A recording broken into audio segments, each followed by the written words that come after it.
Alright, so today we're going to go over the assembly of the Canon Easi-Troll manual downrigger. We'll go over a couple of specs to start with before I get it all put together. Features a 1.5 to 1 retrieval speed, one-hand deployment clutch, a single axis rod holder, enclosed boom and pulley, prevents the line from jumping, ergonomic crank handle, 24-inch stainless steel boom, easy access mounting plate, 3-digit analog depth counter, 150 feet of 150-pound test stainless steel cable. You get a lifetime warranty with that. So just something to keep in mind, if you guys are looking to pick up a downrigger, always check eBay. I found this one as an open box deal. Normally these are like 220 bucks. I was able to pick this one up for 150 bucks, and everything was still in the packaging, just as you see here. So if you can find a better deal like that on eBay or something like that, why not do it? So we'll get into opening this up, putting it together. So this would be considered a step up from like their Easi-Troll model. You get the nicer mount with this one. You get the better line counter, or depth counter I should say, better retrieval speed, and it's basically a lesser version of their Easi-Troll, which is a 2-to-1 retrieval ratio.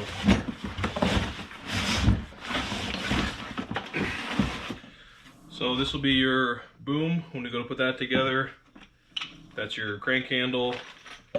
This will be your mounting hardware along with your terminator kit. This will be the pulley system and your release cable. And this is going to be the body of your downrigger here. So as you can see, all brand new, still has all the stickers and everything on it like that. The cable comes pre-spooled, so cable's already on there. You don't need to worry about that. Once you take that rubber band off, you'll have to run it through the boom, down through the pulley, and then you'll be able to put the terminator kit on there. This is the fixed axis mounting plate, so it doesn't have the rotating one like the higher end models like the Easi-Troll would, or the electric downriggers, the Mag 5, Mag 10, that kind of stuff. So you get your mounting plate with it. For the sake of installation, I've had to do a couple of these already, but I would suggest mounting whatever your mounting plate is to help assisting with the assembly of this, because it's just going to act like a vise for you. So it'll hold it in place, it'll be your third arm.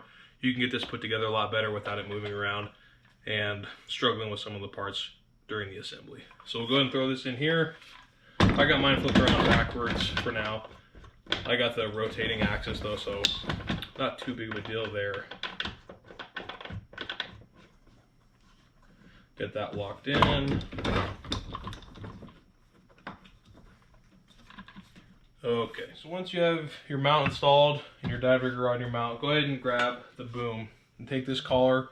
There's 2 holes on the collar, and it's indexed with these little tabs.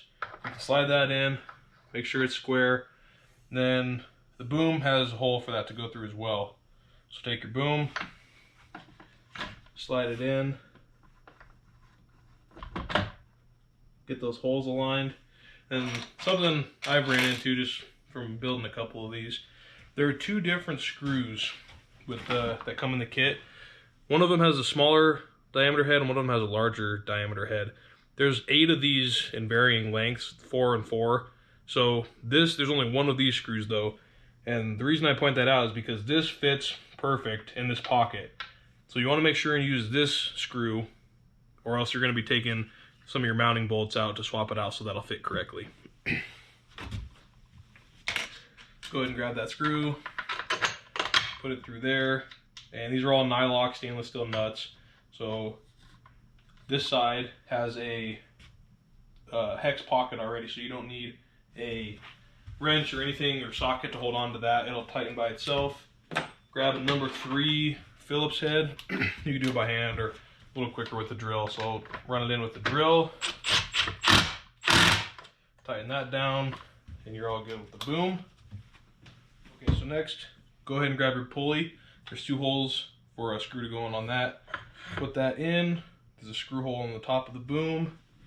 The hardware kit comes with the self-tapping little Phillips screw. Grab a number 2 Phillips head.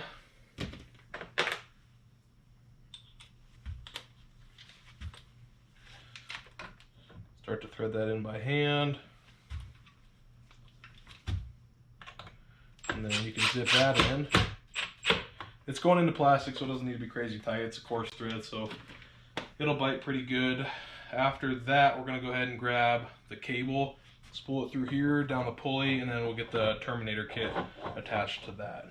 So, as far as the cable goes, there's a rubber band holding it all together, and they tie a knot around the end of the cable so you know where it's at. So make sure when you are spooling this out, the cable comes from the bottom, rotates this way, and comes out the pulley. It doesn't go over the top. Go ahead and take this cable out of the knot.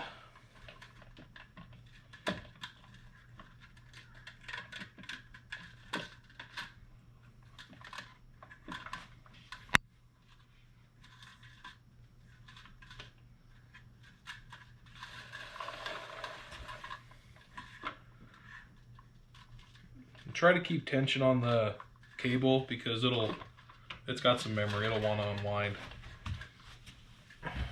I like to put a little bend in it just to help orientate through the pulley like that.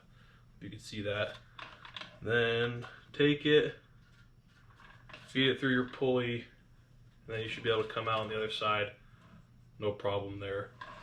So we'll come to about right there with that. Then next we're going to get the Terminator kit out, and I'll show you how to install that on there. Okay, so next we're going to go ahead and get that Terminator kit installed. All the Terminator kit is if you get this snagged on a rock or something at the bottom of a lake or an ocean or whatever river you're on, this will break. It'll break away from your weight, and you'll be able to keep your cable, keep your downrigger. It won't rip your gunnel up. It won't rip the downrigger off the boat. So that's the purpose of the Terminator kit. So it'll be helpful to reference the manual for this one because there's a specific way this routes. So as you can see, A is the first way it goes in. It wraps around the bottom of this loop. Let's see if I can get this out. So it goes in at A, and then it'll come around this loop, it's back towards the downrigger, come out of B, which is on the other side. And once it's out of B, you have to do a 90 and go back down C, and it'll come down to the bottom of the Terminator, and it'll end at where the loop is. You can either pinch it off there or cut it with some angle cutters, but that's kind of the routing goes. And they've got a good diagram with arrows here showing how exactly it goes. So make sure you reference this. Don't throw your manual away because that's going to be pretty important. So put your cushion on first, route your cable. Before you get the cable all the way through, put your swivel on that loop that we were talking about. Feed your cable through there, then that'll secure your loop, and then route it for the rest of the way, and that'll finish your Terminator kit.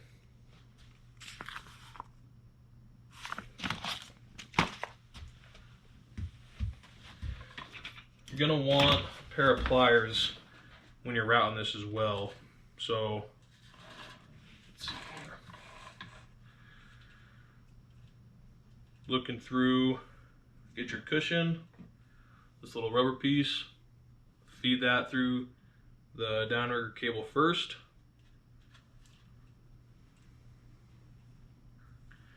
Grab the plastic lock, go through A,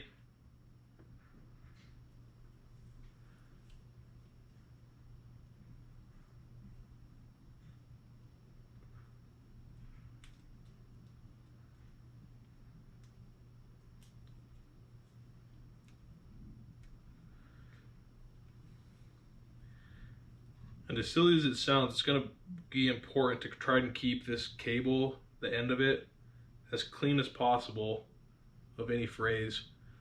I've had to cut an inch off here and there just to route it without getting one of the little strings coming off, because it makes it a lot harder to weave it through this little Terminator here. Okay, so grab some pliers. Okay, so that's through A. That's the first step. The hook, or this loop, has an open end at this side. That's where you're going to put your swivel, which in turn holds your downrigger ball. Grab your swivel, put your swivel through the loop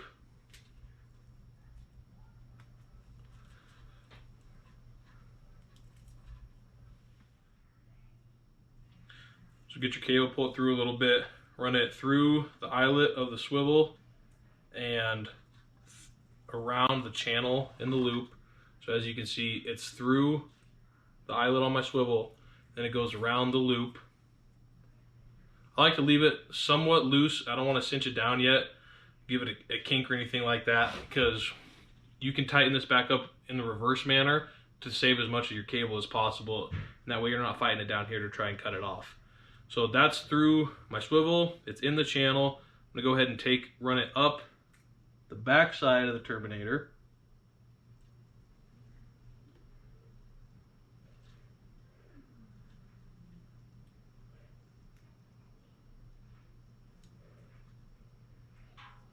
So that's coming out. This will be the B line coming out of that channel. Pull it up a little bit, and then I have too much line here. See how this is like 4 inches and I have this loop? I'm gonna go ahead and suck this back the other way. So pull back through B, pull back out A, just to kind of minimize the amount of cable I'm gonna have to work with and cut off at the end. So I'm pretty, let's see, probably go a little bit more.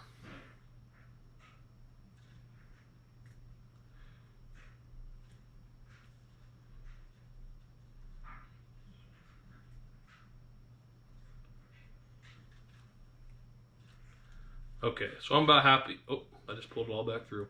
I'm happy with about maybe 1.5 inches of cable left to run through the last channel of this terminator. So with that, you're gonna take a pair of needle nose pliers. You have to bend the cable and put it through the last channel, which is the C, or the last route, however you want to look at it.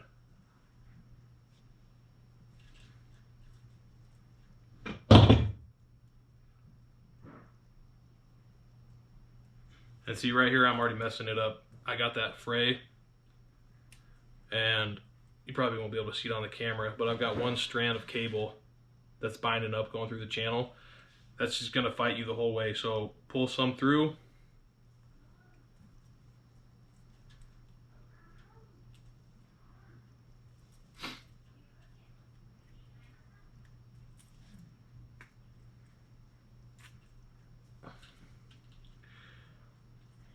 And just go ahead and cut that off.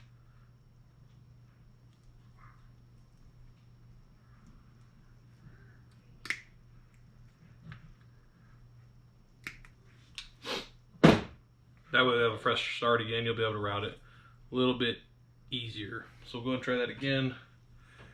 Grab your pliers.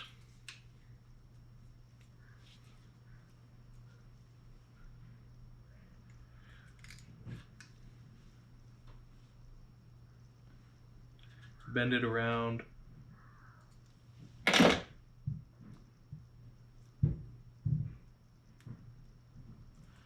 And feed it through that last channel. So you can see, hope you'll be able to see the loop coming out of the B and going back down into the C. And that's what you're looking for. So on this side, you need to pull it through far enough so this pincher can lock the cable in place once you fold this down. So I need to go probably about another 1/4 inch or so. So I'll grab my pliers and just tug that down the rest of the way that it needs to go, so that those pinchers will lock that in place and I won't have any issues with this coming prematurely undone or anything like that.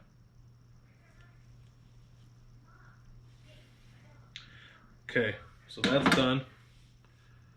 I'm gonna fold this down, lock it in place.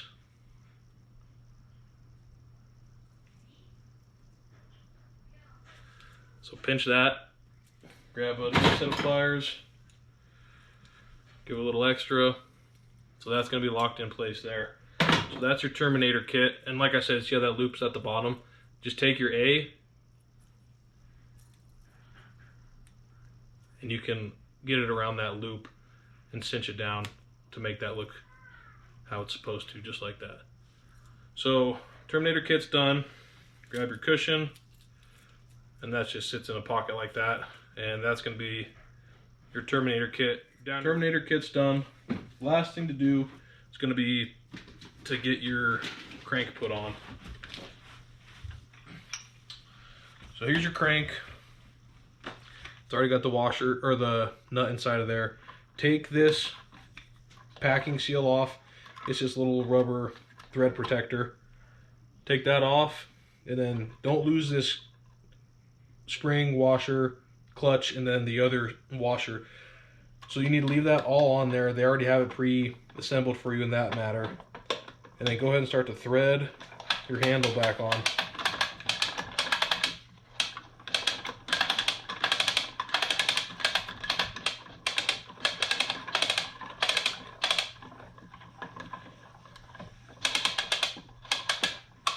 Okay, so that's it. That assembly is all done. Cranking it out, that'll bring your cable in, and then you loosen it. This is the one-hand operation that they talk about with Downrigger. You loosen it, and then you're going to go down. And you can crank it with the same hand, back up. You need to drop it down, just loosen it. That's how those clutches work inside without gear assembly there. As far as resetting the depth finder, all you need to do for that is you just slide this counter over out of the gear set,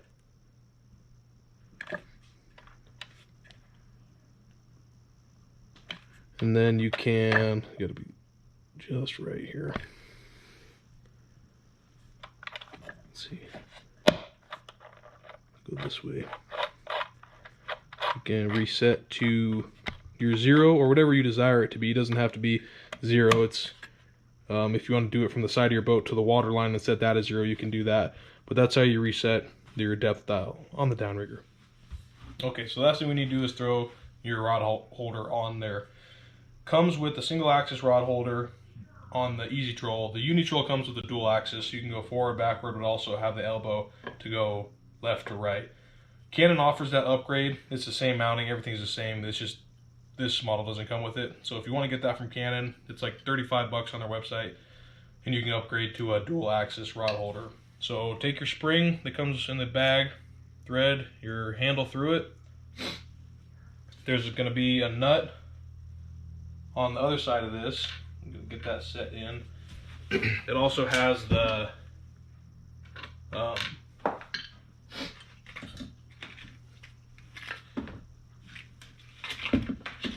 it's got the nylock on the end of it, so you'll be able to seat that without having to use a wrench.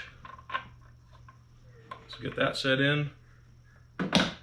Take your rod holder, put your handle through that, put it on the Downrigger.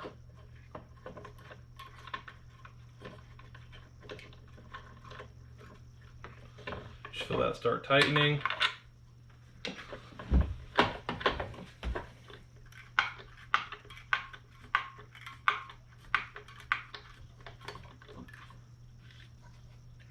And there you have your rod holder. So that's all locked in place. All you got to do is loosen it up. If you wish to adjust it, you can put it forward, back, down for storage, however you like. So adjustable 360 degrees in that manner. Or not quite, because it locks on the, it bumps into the axle here for the spool, but you get a lot of rotation as much as you need. Alright, well I appreciate you guys tuning in, watching how to assemble your Canon Easi-Troll or Uni-Troll Downrigger. The only difference with the Uni-Troll is going to be the extendable boom and the internals, with the gear ratio being 2:1 instead of 1.5:1. Everything else is going to be the same though. So if you like this channel, you have any questions, feel free to comment, like, and subscribe, and appreciate you tuning in. Thanks.